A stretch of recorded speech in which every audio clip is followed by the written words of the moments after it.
Hello दोस्तों, स्वागत है आपका हमारे यूट्यूब चैनल उत्तराखंड ज्ञान में जीवन में। कल हमने इंडियन पॉलिटी क्लास देखी थी, जिसमें हमने 3 टॉपिक कवर किए थे: संविधान की प्रस्तावना, संविधान के स्रोत और संविधान की अनुसूचियाँ। तो उन्हीं टॉपिकों को, ये हमारी इंडियन पॉलिटी की दूसरी क्लास थी, तो उन्हीं टॉपिकों से रिलेटेड एमसीक्यू की सीरीज़ देखेंगे आज हम। उम्मीद है वो वीडियो आपने ज़रूर देखी होगी, ज़रूर देखें, पुरानी वीडियो भी देखें, तो उनसे आपको बहुत फ़ायदा होने वाला है। तो इसी प्रकार हमारी सीरीज़ लगातार चलती रहेगी, तो टाइम वेस्ट बिल्कुल नहीं करते हैं। अजय रावत वाली सीरीज भी मुझे उम्मीद है आपको पसंद आई होगी, ज़रूर देखें उसको भी। और टेलीग्राम चैनल से आप हमारे जितनी भी क्लास होती है उनके पीडीएफ नोट्स प्राप्त कर सकते हैं। तो टेलीग्राम से ज़रूर जुड़ें। टेलीग्राम चैनल का नाम भी हमारे यूट्यूब चैनल के नाम पर ही है, उत्तराखंड ज्ञानमित जीवन। तो विदाउट वेस्टिंग टाइम, 3 टॉपिकों लगभग 50-60 से अधिक सवाल आज हैं हमारे पास, तो स्टार्ट करते हैं। भारतीय संविधान की प्रस्तावना में लिखित हम भारत के लोग से क्या अर्थ निकलता है। टाइम वेस्ट बिल्कुल नहीं करेंगे, आपने जल्दी से जल्दी जवाब देना है। क्लास की टाइमिंग आप जानते हैं, मैं डेली आपको बताता हूँ, 7 बजे लाइव चलती हैं क्लासें, तो आपने लाइव पहुँचना है। अगर नहीं पहुँच पाते बाद में भी देख सकते हैं। तो स्टार्ट करते हैं। पहला सवाल है, भारतीय संविधान की प्रस्तावना में लिखित हम भारत के लोग से क्या अर्थ निकलता है। तो हमारे ऑप्शन है: भारतीय गणराज्य की प्रभुसत्ता जनता में निहित है, संविधान का निर्माण भारत की जनता द्वारा हुआ है, संविधान निर्माता भारत की जनता का प्रतिनिधित्व करते हैं, जबकि अंतिम पॉइंट है यहाँ पर, भारत का संविधान भारत की जनता की सहमति पर आधारित है। तो पहला सवाल है आज का हमारा प्रस्तावना से रिलेटेड। तो इस सवाल का राइट आंसर है संविधान का निर्माण भारत की जनता द्वारा हुआ है।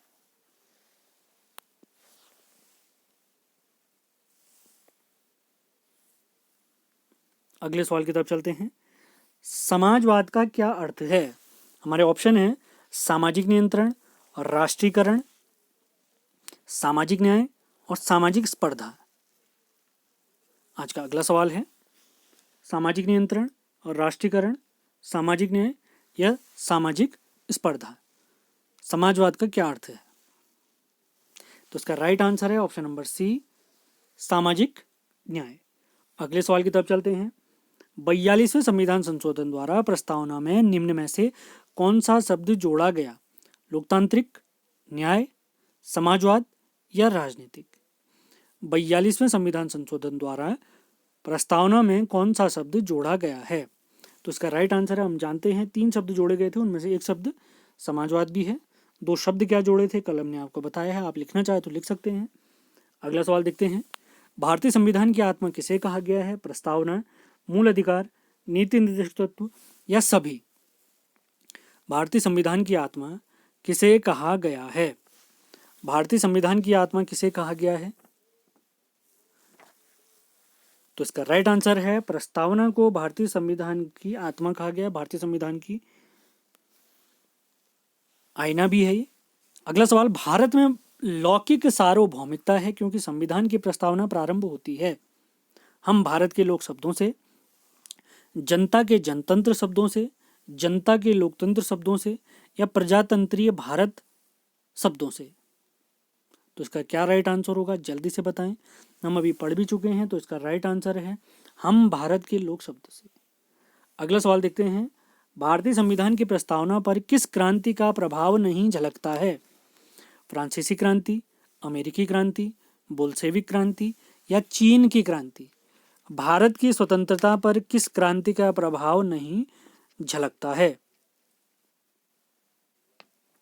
काफी महत्वपूर्ण सवाल है। तो इसका राइट आंसर है ऑप्शन नंबर डी, चीन की क्रांति। अगले सवाल की तरफ चलते हैं। मूल भारतीय संविधान के अनुसार भारत एक, ऑप्शन है हमारे, प्रभु संपन्न लोकतंत्रात्मक गणराज्य है, प्रभुत्व संपन्न धर्मनिरपेक्ष समाजवादी गणराज्य, प्रभुत्व संपन्न धर्मनिरपेक्ष लोकतंत्रात्मक गणराज्य, प्रभुत्व संपन्न समाजवादी लोकतंत्रात्मक गणराज्य। बात हो रही है मूल भारतीय संविधान की, तो काफी महत्वपूर्ण सवाल है। मूल भारतीय संविधान के अनुसार भारत एक, तो इसका राइट आंसर है ऑप्शन नंबर ए, प्रभुत्व संपन्न लोकतंत्रात्मक गणराज्य है। अगले सवाल की तरफ चलते हैं। संविधान के अंतर्गत भारतीय लोकतंत्र के आदर्शों को हम कहाँ देख सकते हैं? भाग 1 प्रस्तावना, भाग 3 या भाग 4। संविधान के अंतर्गत भारतीय लोकतंत्र के आदर्शों को हम कहाँ देख सकते हैं? काफी महत्वपूर्ण सवाल है। तो इसका राइट आंसर है, चैप्टर हम कौन सा पढ़ रहे हैं? प्रस्तावना, तो प्रस्तावना में ही दिखेगा। अगला सवाल देखते हैं। 42वें संविधान संशोधन अधिनियम 1976 द्वारा प्रस्तावना में किस शब्द को नहीं जोड़ा गया? धर्मनिरपेक्ष, समाजवादी, गुटनिरपेक्ष, एकता और अखंडता। 42वें संविधान संशोधन अधिनियम 1976 के द्वारा प्रस्तावना में गुटनिरपेक्ष शब्द को नहीं जोड़ा गया है। अगले सवाल की तरफ चलते हैं। भारतीय संविधान की प्रस्तावना के बारे में कौन सा कथन बिल्कुल सत्य है? समाजवादी, धर्मनिरपेक्ष शब्द 1950 में लागू संविधान के अंग थे। उक्त शब्द 1976 में संशोधन द्वारा जोड़े गए। उक्त शब्द 1985 में संशोधन द्वारा जोड़े गए, या उक्त शब्द संविधान की प्रस्तावना की अंग नहीं है। तो कौन सा कथन बिल्कुल सत्य है, हमने बताना है। तो इसका राइट आंसर है, उक्त शब्द 1976 में संविधान द्वारा जोड़े गए। अगले सवाल की तरफ चलते हैं। भारतीय संविधान की प्रस्तावना में वर्णित लोकतंत्र को किस रूप में स्वीकारा गया है? भारतीय संविधान की प्रस्तावना में वर्णित लोकतंत्र को किस रूप में स्वीकारा गया है? राजनीतिक राजतंत्र, आर्थिक लोकतंत्र, सामाजिक राजतंत्र या उपरोक्त सभी? काफी महत्वपूर्ण सवाल है। तो इसका राइट आंसर है ऑप्शन नंबर डी, उपरोक्त सभी। उपरोक्त सभी। अगले सवाल की तरफ चलते हैं। भारतीय संविधान की प्रस्तावना के अनुसार भारत के शासन की सर्वोच्च सत्ता किसमें निहित है? जनता, मतदाता, राष्ट्रपति या संसद? भारतीय संविधान की प्रस्तावना के अनुसार भारत के शासन की सर्वोच्च सत्ता किसमें निहित है? काफी महत्वपूर्ण सवाल। इसका राइट आंसर है जनता। इसकी शुरुआत ही किस शब्द से होती है? हम भारत के लोक शब्द से। अगले सवाल की तरफ चलते हैं। भारत की संप्रभुता, एकता तथा अखंडता को अक्षुण्ण बनाए रखने तथा उसकी रक्षा करने का प्रावधान किया गया है प्रस्तावना में, मूल अधिकार में, नीति निर्देशक सिद्धांत में या मूल कर्तव्य में? जल्दी से जवाब दें। भारत की संप्रभुता, एकता तथा अखंडता को अक्षुण्ण बनाए रखने के लिए और उसकी रक्षा करने का प्रावधान किसमें किया गया है या कहाँ किया गया है? तो इस क्वेश्चन का हमारा राइट आंसर है प्रस्तावना में किया गया है। अगले सवाल की तरफ चलते हैं। भारतीय संविधान की प्रस्तावना में जिन आदर्शों एवं उद्देश्यों की रूपरेखा दी गई है उनकी आगे व्याख्या की गई है मूल अधिकार के अध्याय में, राज्य के नीति निषेधक सिद्धांत में, मूल अधिकार, राज्य के नीति निषेधक सिद्धांत एवं मूल कर्तव्यों में, जबकि संविधान के पाठ में कहीं नहीं दिया गया है। तो काफी महत्वपूर्ण सवाल है, काफी अच्छा सवाल है। तो इस सवाल का हमारा राइट आंसर है मूल अधिकार, राज्य के नीति निषेधक तत्व और मूल कर्तव्य। इन तीनों भाग में इसके बारे में जानकारी हमें मिलती है। अगले सवाल की तरफ चलते हैं। संविधान सभा में प्रस्तुत उद्देश्य प्रस्ताव में अभिव्यक्त विचार को भारतीय संविधान के किस भाग में पूर्णतः शामिल किया गया है? प्रस्तावना, मौलिक अधिकार, राज्य के नीति निषेधक तत्व या मूल कर्तव्य? काफी महत्वपूर्ण सवाल है, जल्दी से जवाब देंगे।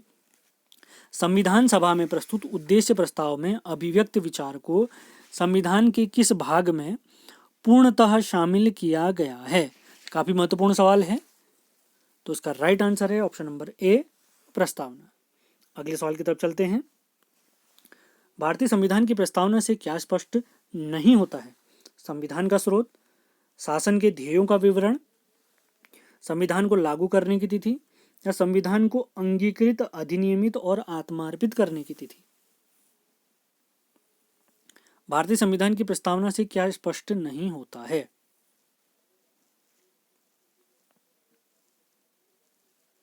काफी महत्वपूर्ण सवाल है। तो इसका राइट आंसर है भारतीय संविधान की प्रस्तावना से क्या स्पष्ट नहीं होता है। काफी महत्वपूर्ण सवाल। तो इसका राइट आंसर है ऑप्शन नंबर सी, संविधान को लागू करने की तिथि। अगला सवाल, निम्न में से किन उद्देश्यों को भारतीय संविधान उद्घोषित नहीं करता है? सामाजिक, आर्थिक और राजनीतिक न्याय, विचार, अभिव्यक्ति, विश्वास, धर्म और उपासना की स्वतंत्रता, प्रतिष्ठा और अवसर की समता, अंतर्राष्ट्रीय शांति और सुरक्षा की अभिवृद्धि। निम्न में किन उद्देश्यों को भारतीय संविधान उद्घोषित नहीं करता है? काफी महत्वपूर्ण सवाल है। इसका राइट आंसर है ऑप्शन नंबर डी, अंतर्राष्ट्रीय शांति एवं सुरक्षा की अभिवृद्धि। अगला सवाल देखते हैं, भारतीय संविधान की प्रस्तावना में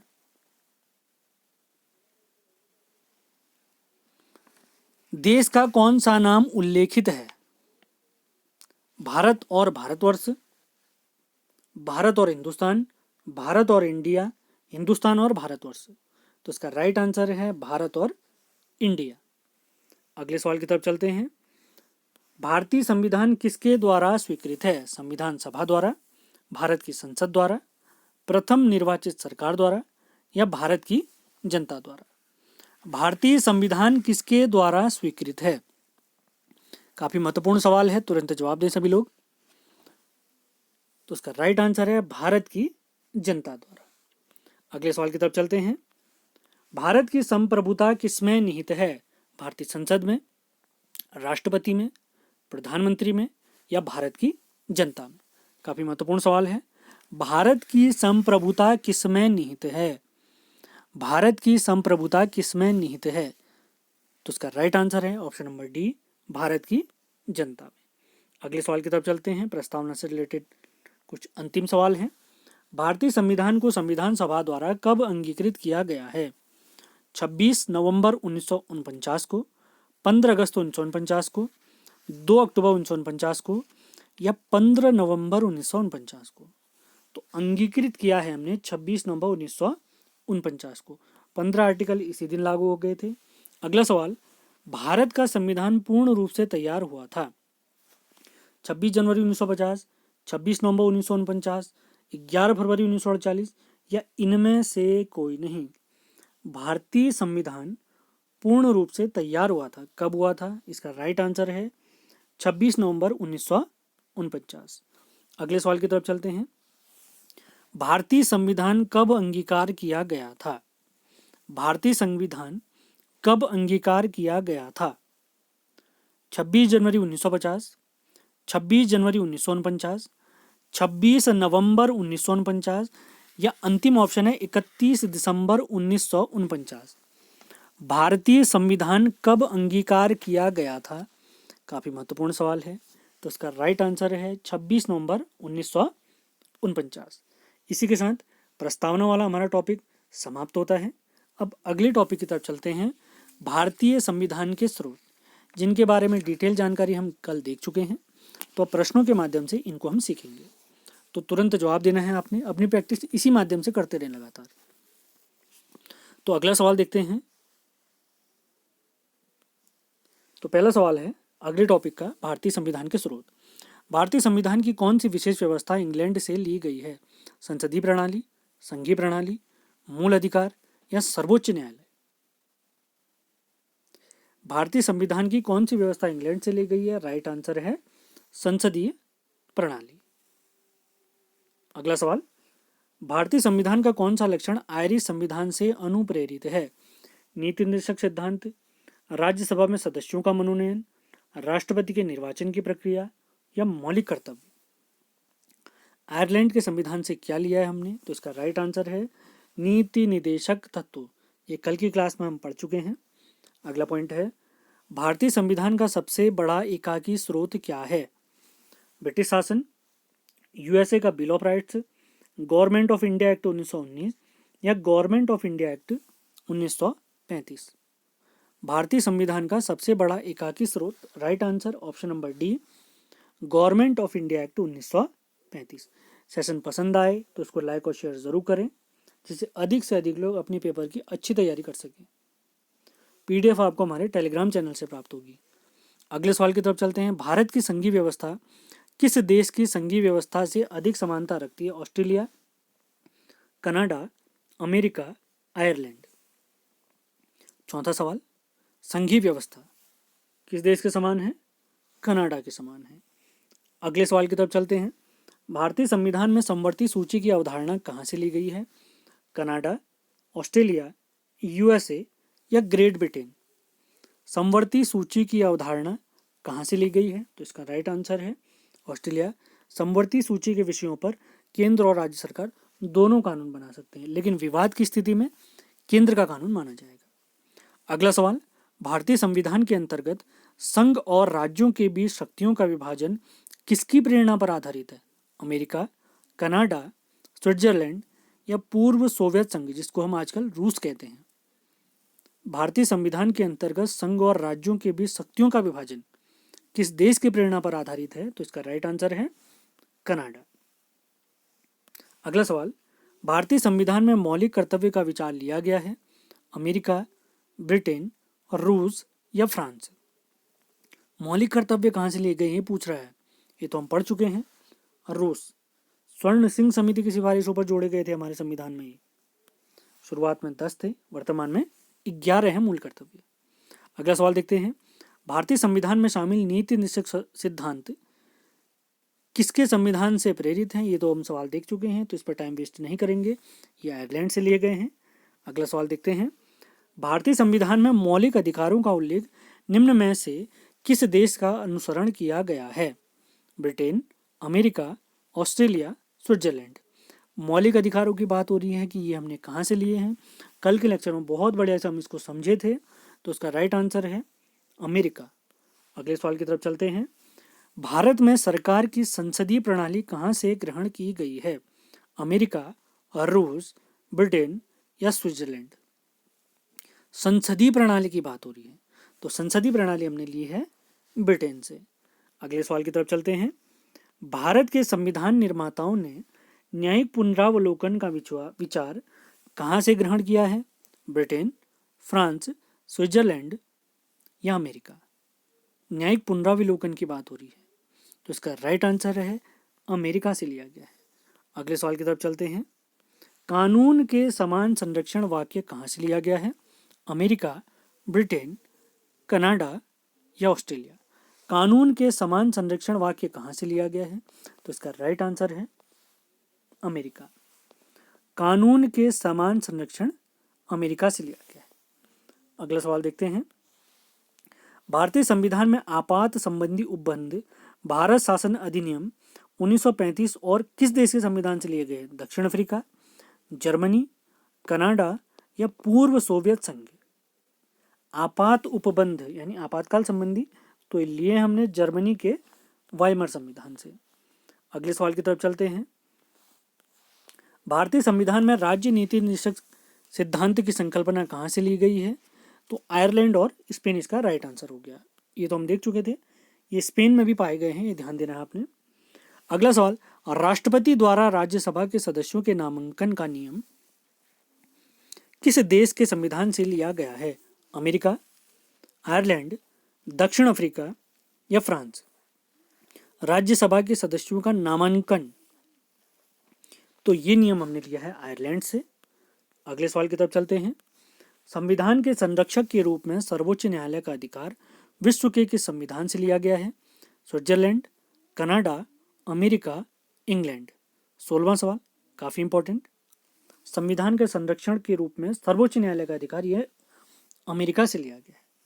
अगले सवाल की तरफ चलते हैं, भारतीय संविधान में उल्लेखित स्वतंत्रता, समानता और बंधुता की संकल्पना किससे प्रेरित है?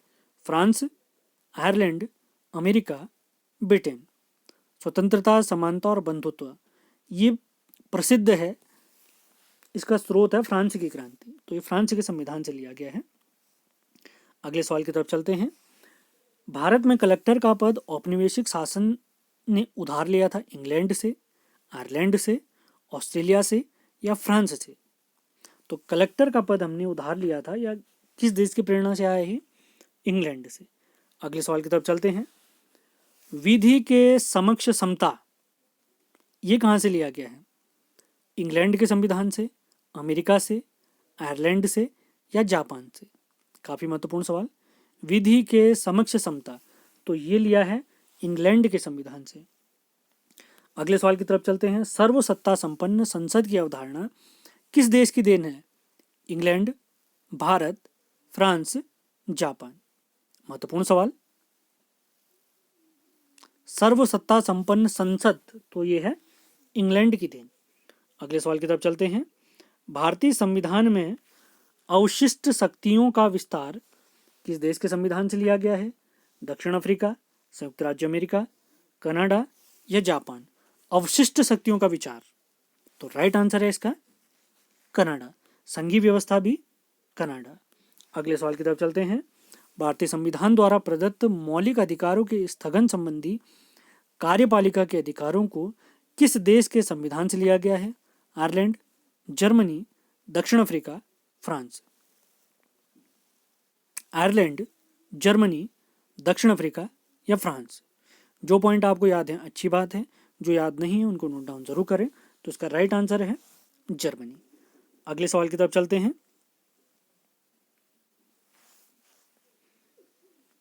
संयुक्त राज्य अमेरिका के संवैधानिक आदर्शों पर भारतीय संविधान में कौन कौन सी व्यवस्था शामिल की गई है? संघीय शासन व्यवस्था, मौलिक अधिकार, स्वतंत्र एवं निष्पक्ष सर्वोच्च न्यायालय का न्यायिक पुनर्विलोकन या उपरोक्त सभी। ये तो सारे पॉइंट हम ऊपर पढ़ चुके हैं, तो राइट आंसर है ऑप्शन नंबर डी। विदेशी स्रोत से रिलेटेड अंतिम 3 सवाल। भारतीय संविधान के निर्माण में सर्वाधिक गंभीर प्रभाव निम्न में से किसने छोड़ा है? ब्रिटिश संविधान, संयुक्त राज्य अमेरिका का संविधान, आयरलैंड का संविधान या भारत शासन अधिनियम। ये सवाल हम पढ़ चुके हैं, तो ये रिपीटेड है, ज़्यादा टाइम वेस्ट नहीं करेंगे। भारत शासन अधिनियम 1935। अगला पॉइंट, भारतीय संविधान में संघवाद किस देश से लिया गया है? ये सवाल भी रिपीट हो चुका है। संघीय शासन प्रणाली की बात हो रही है, संसदीय इंग्लैंड से और संघीय कनाडा से। तो संवैधानिक स्रोत से रिलेटेड अंतिम सवाल देखते हैं। सर्वोच्च न्यायालय की व्यवस्था भारतीय संविधान में किस देश से ली गई है? जापान, यूएसए, ब्रिटेन, दक्षिण अफ्रीका। सवाल रिपीटेड है, टाइम वेस्ट नहीं करेंगे। यूएसए इसका सही जवाब है। अब देखते हैं आज का अंतिम टॉपिक। 2 टॉपिक हम समाप्त कर चुके हैं। संविधान की अनुसूचियां। तो पहला सवाल है, वर्तमान में भारतीय संविधान में, तो पहला सवाल देखते हैं, तो तुरंत आपने जवाब देना है। सेशन कैसे लग रहे हैं जरूर लिख के बताएं। वर्तमान में भारतीय संविधान में कुल कितनी अनुसूचियां हैं? महत्वपूर्ण सवाल। 8, 10, 12 या 14। तो राइट आंसर है, संविधान जब लागू हुआ था 8, लेकिन वर्तमान में 12। अगला सवाल, संविधान की प्रारूप समिति द्वारा प्रस्तुत प्रारूप संविधान में कितनी अनुसूचियां थी? 6, 8, 9, 12। दूसरा सवाल काफी महत्वपूर्ण, राइट आंसर 8। ऊपर हम डिस्कस कर चुके हैं। अगला सवाल, संविधान सभा द्वारा अंतिम रूप से पारित संविधान में कुल कितनी अनुसूचियां थी? 6, 8, 10, 12। बात मूल संविधान की हो रही है, तो राइट आंसर फिर से 8। मूल संविधान में कितनी अनुसूचियां थी? टाइम वेस्ट नहीं करेंगे, मैं बता चुका हूं, 8 अनुसूचियां थी। अगले सवाल की तरफ चलते हैं, काफी महत्वपूर्ण सवाल। किस संविधान संशोधन द्वारा भारतीय संविधान में नवी अनुसूची जोड़ी गई? पहला, दूसरा, 7वां या 9वां? नवी अनुसूची जोड़ी है पहले संविधान संशोधन के तहत। अगला सवाल देखते हैं, 52वें संविधान संशोधन अधिनियम 1985 के द्वारा कौन सी अनुसूची संविधान में जोड़ी गई? 9वीं, 10वीं, 11वीं या 12वीं? 52वें संविधान संशोधन के द्वारा, तो राइट आंसर है 10वीं अनुसूची जोड़ी गई।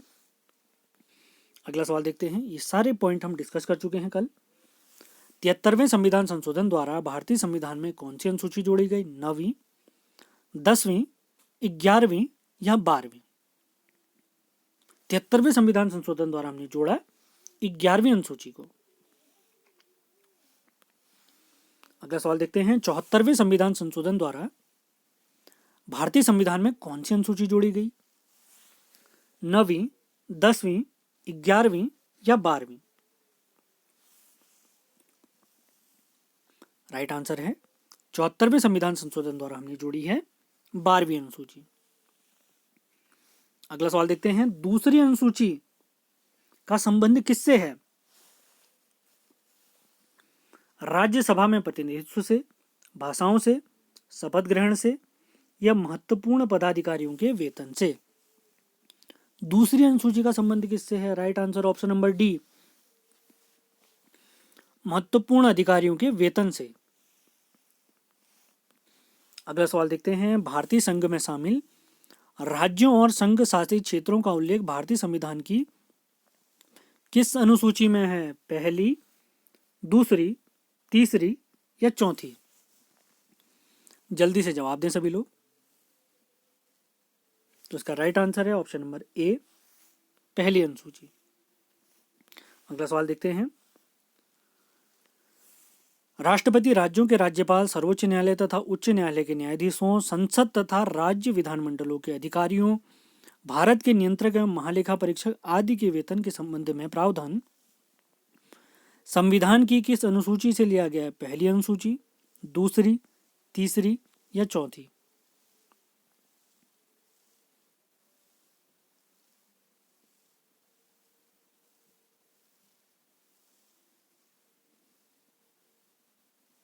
तो इसका राइट आंसर है दूसरी अनुसूची, ऑप्शन नंबर बी। अगला सवाल देखते हैं, भारतीय संविधान की तीसरी अनुसूची का संबंध है राज्यसभा में प्रतिनिधित्व से, शपथ और प्रतिज्ञान से, भाषाओं से या महत्वपूर्ण पदाधिकारियों के वेतन से। तीसरी अनुसूची, तो राइट आंसर है ऑप्शन नंबर बी, शपथ और प्रतिज्ञान से। अगले सवाल की तरफ चलते हैं, संविधान की किस अनुसूची में प्रत्येक राज्यों तथा संघ राज्य क्षेत्रों के लिए राज्यसभा में स्थानों के आवंटन की सूची है? प्रथम अनुसूची, दूसरी अनुसूची, तीसरी अनुसूची या चौथी अनुसूची? 13वां सवाल है आज का हमारा। तो राइट आंसर है चौथी अनुसूची। अगला सवाल देखते हैं, निम्न में से भारत के संविधान के किस एक अनुच्छेद का संबंध स्वशासी जिला परिषदों से है? 8वीं अनुसूची, अनुच्छेद 370, छठी अनुसूची या अनुच्छेद 250? 14वां सवाल आज का। तो राइट आंसर है ऑप्शन नंबर सी, छठी अनुसूची। अगला सवाल देखते हैं, भारतीय संविधान में 22 भाषाओं को राजभाषा का दर्जा प्रदान किया गया है। इन राजभाषाओं का उल्लेख किस अनुसूची में है? 7वीं, 8वीं, 9वीं या 10वीं? 22 भाषाओं का उल्लेख, तो राइट आंसर है 8वीं अनुसूची। अगला सवाल देखते हैं, भारतीय संविधान की 8वीं सूची का संबंध किससे है? तो ये तो हम ऊपर देख ही चुके हैं 15वें सवाल में। राइट आंसर है भाषाओं के संबंध से रिलेटेड है। अगला सवाल, किस अधिनियम को संविधान की किस अनुसूची में सम्मिलित करने पर उसकी वैधता को किसी न्यायालय में चुनौती नहीं दी जा सकती है? 5वीं अनुसूची, 8वीं अनुसूची, 9वीं अनुसूची या 10वीं अनुसूची? 17वां सवाल काफ़ी महत्वपूर्ण। तो राइट आंसर है 9वीं अनुसूची, जो पहले संविधान संशोधन के तहत जोड़ी गई थी। अगला सवाल देखते हैं, किस राज्य के आरक्षण विधेयक में 9वीं अनुसूची को सम्मिलित किया गया है? तमिलनाडु, कर्नाटक, उत्तर प्रदेश, उड़ीसा? 18वां सवाल। तो इसका राइट आंसर है तमिलनाडु, ऑप्शन नंबर ए। अगला सवाल देखते हैं, हाल में आंध्र प्रदेश से अलग कर एक नए राज्य तेलंगाना का गठन हुआ है। इससे भारतीय संविधान की किस सूची में परिवर्तन होता है? अनुसूची 1, अनुसूची 7 की राज्य सूची, अनुसूची 9 या अनुसूची 10? 19वां सवाल। तो राइट आंसर है ऑप्शन नंबर ए। अगला सवाल देखते हैं, दल बदल के आधार पर निर्वाचित सदस्यों की अयोग्यता संबंधी विवरण संविधान की किस अनुसूची में है? 8वीं, 9वीं, 10वीं या 11वीं? दल बदल संबंधी कौन सी अनुसूची है हमसे पूछा गया है। तो राइट आंसर है 10वीं अनुसूची 52वें संविधान संशोधन के तहत जोड़ा गया था, याद होगा आपको। अगला सवाल देखते हैं, अंतिम सवाल आज के प्रैक्टिस सेट का। भारतीय संविधान की 10वीं अनुसूची किससे संबंधित है? दल बदल, ये तो ऊपर हम पढ़ ही चुके हैं, इसका तुरंत हम आंसर कर सकते हैं। संघ की भाषा, जम्मू कश्मीर का विशेष दर्जा, या इनमें से कोई नहीं। तो इसका राइट आंसर है दल बदल संबंधी है ये। तो इसी के साथ आज का हमारा ये सेशन समाप्त होता है। उम्मीद है इंडियन पॉलिटी की जो क्लास चल रही है लगातार टॉपिक वाइज और एमसीक्यू सीरीज आपको पसंद आ रही होंगी। अजय रावत भी उम्मीद है आपने ज़रूर इन्जॉय किया होगा। आप अपने नोट्स ज़रूर बनाएं, पीडीएफ आपको टेलीग्राम से मिल जाएंगी। कोई पीडीएफ नहीं पहुंची है तो संडे तक सभी के पास पहुंच जाएंगी। बिल्कुल चिंता न करें, वीडियो बहुत ध्यानपूर्वक देखें, ध्यान से सुने, एक एक पॉइंट को सुने, नोट्स बनाएं। तो उम्मीद है सेशन आपको पसंद आया होगा। सेशन पसंद आता है तो लाइक और शेयर करना है, नए हैं तो चैनल को सब्सक्राइब ज़रूर करें। तो मिलते हैं अगले लेक्चर में। धन्यवाद।